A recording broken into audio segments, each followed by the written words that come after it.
Hello, YouTubers, YouTuberettes. I will talk about the serious matter here, so maybe something that the kids might not want to hear. You might want to put them in a different room, pause the video for a while, and then listen to it with other adults.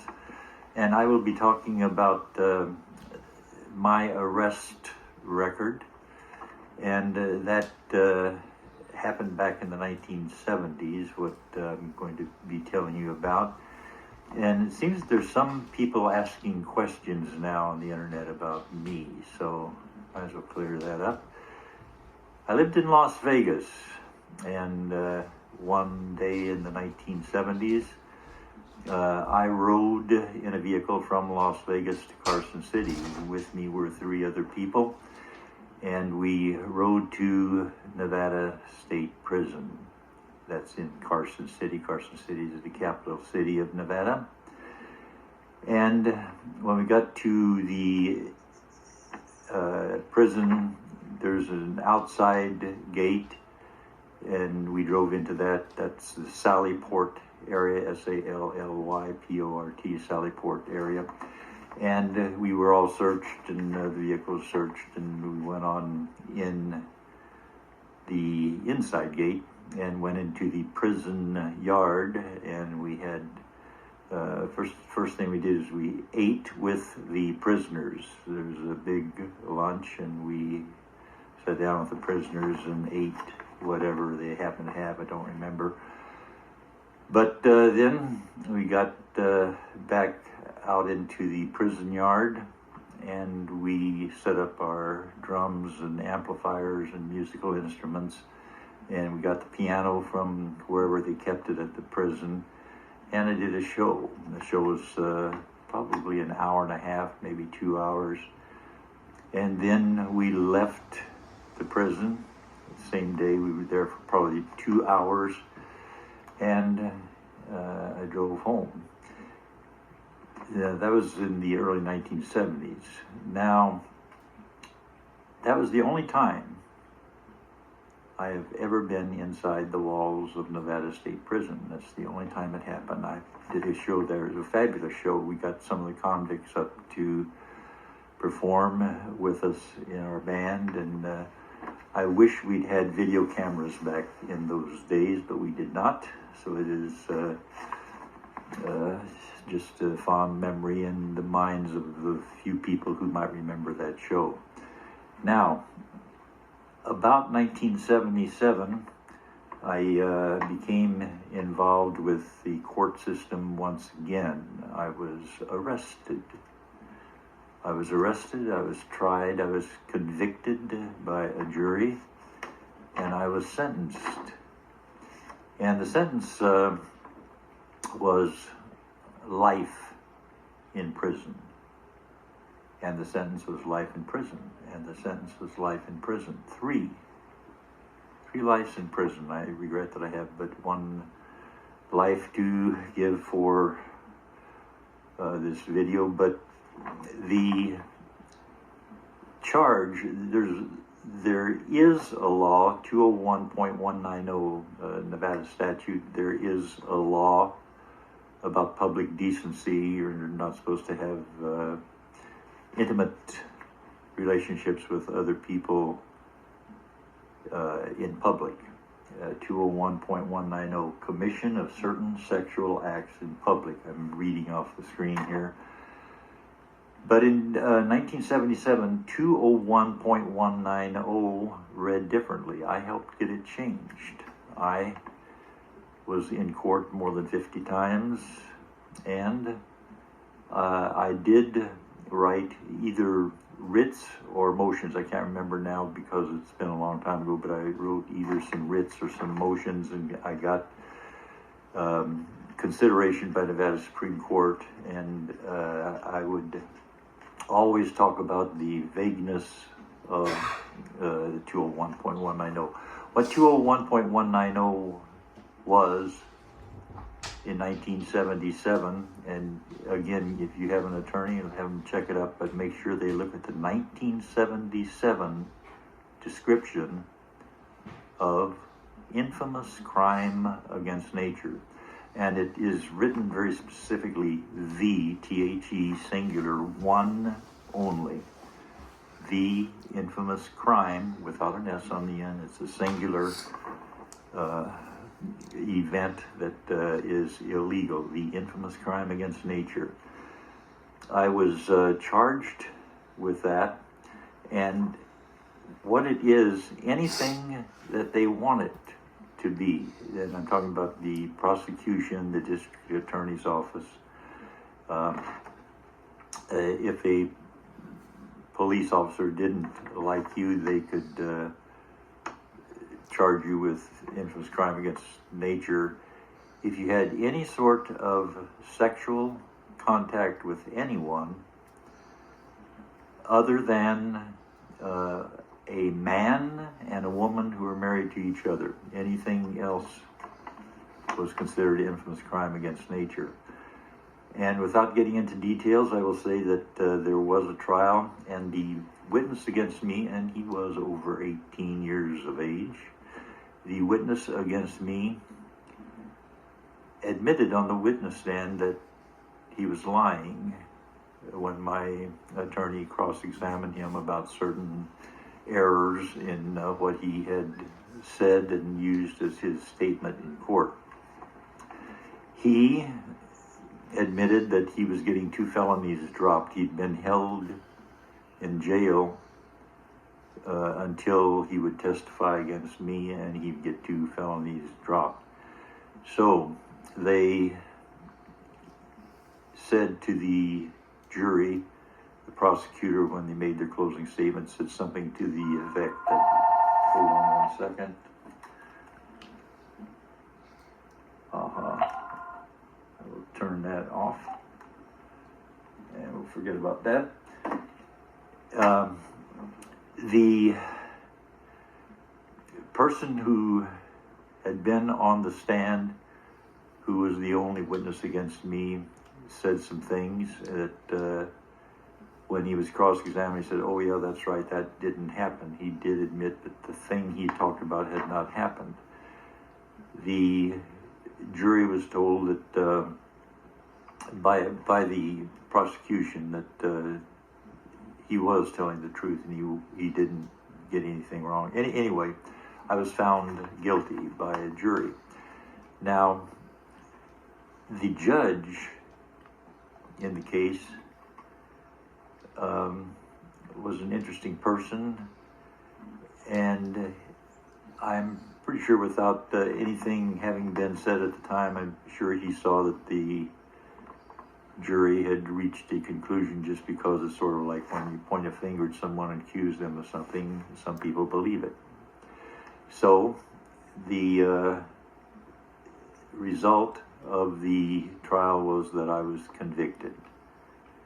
Now, the only penalty for infamous crime against nature in 1977, the only thing that a judge could do, which also made this statute unconstitutional back then, the judge could not say, well, it's from 3 years to 5 years, 5 years to 10 years. They didn't have any latitude. They had to sentence the person to life in prison. So I had 3 lives in prison looming ahead of me. Came time for the sentence to be announced, and the judge said, I sentence you, count number 1, life in prison, count number 2, life in prison, count number 3, life in prison. And then he said, before even 10 seconds had gone by, after he announced the sentencing, he said, "This sentence is suspended," meaning I would not be going to prison. And he said, and in exchange for not going to prison, I'm going to place you on probation, with the first year to be in the Clark County Jail. Now, a few things happened after that. The most important, I won't even try to list these in order of importance, but a friend of mine a lady named Kay came to visit me in the prison, and it was kind of interesting and weird way that it all happened. There were visiting hours. I couldn't tell you what they were, but probably something like noon to 4 o'clock, but whatever it was. There were certain visiting hours for people outside to come visit the prisoners. And this was about 10 o'clock at night, and a guard at the jail came to the area. I was in the trustee area. There were about 40 or 50 people in there, and the guard came in and said, "Willett." Yeah, he said, "You have a visitor." And everybody, "What? A visitor? 10 p.m.? This is impossible." Anyway, I went with him to the visiting area, and on the way there, the guard said, "You must have some very powerful friends." I said, "What do you mean?" He said, the governor of Nevada, arranged the visit. He got a call from the governor's office, and the visit is going to take place."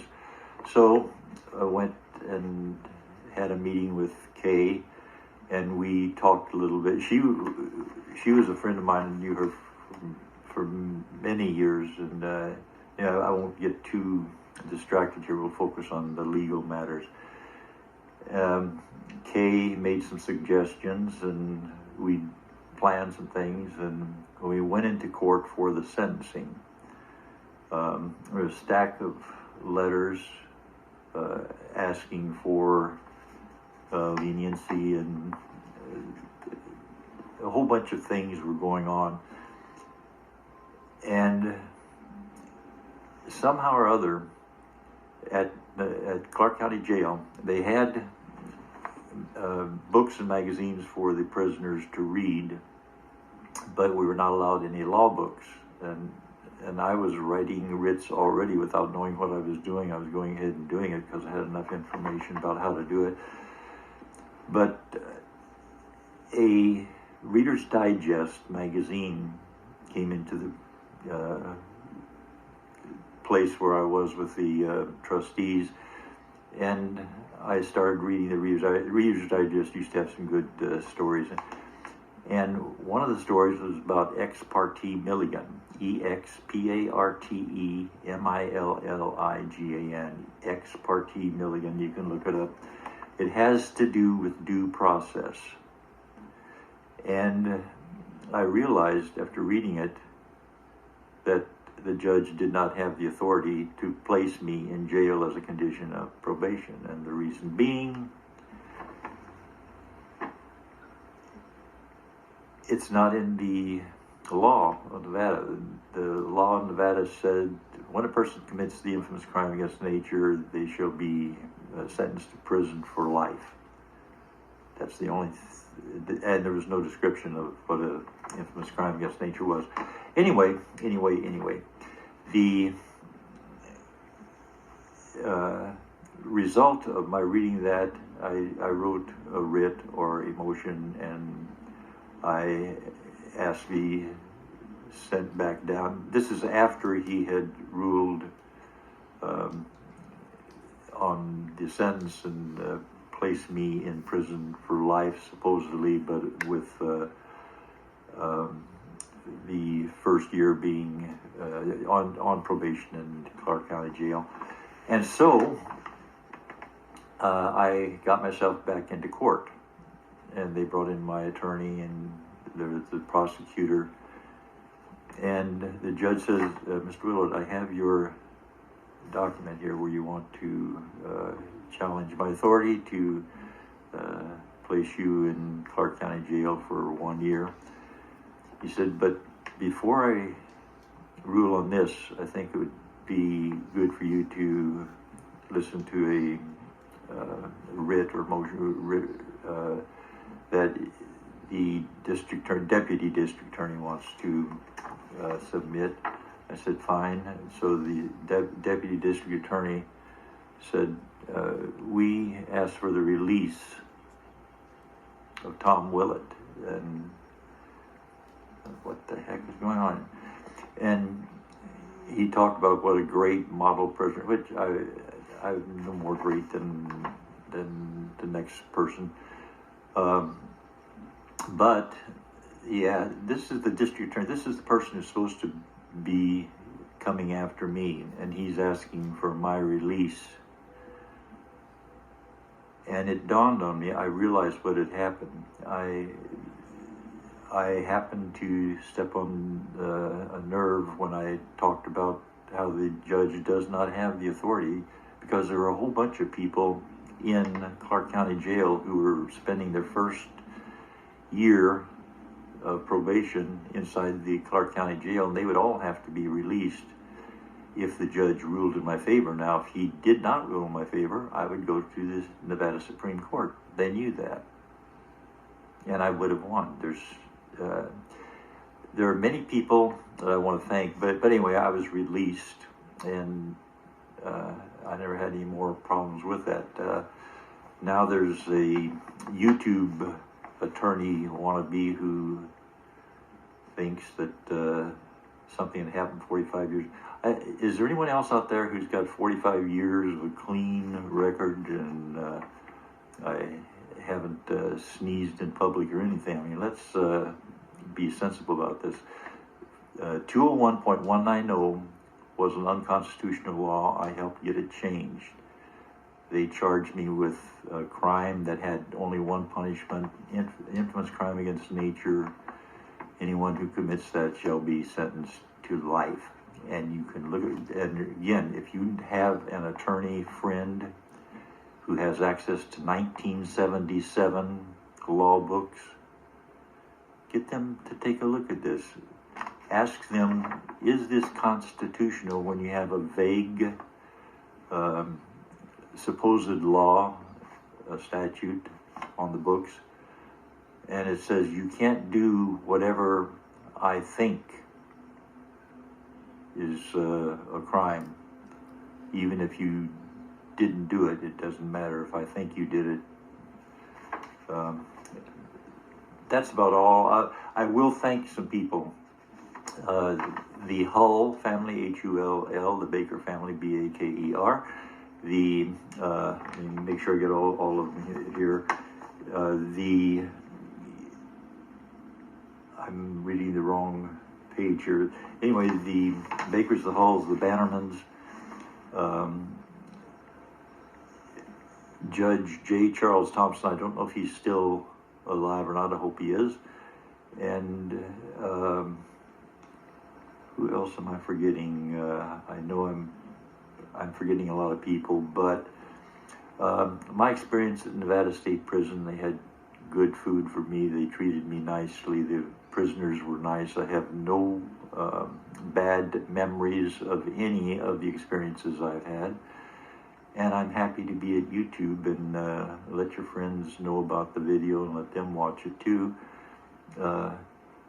Anyone who's in a situation where you are dealing with law enforcement that is not proper, do stand your ground. I did not make any deals with any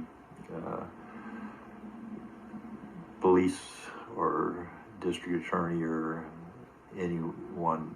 Everything happened because I happened to have some friends and because things went well for me. I've had a good life, so I thank you very much for watching.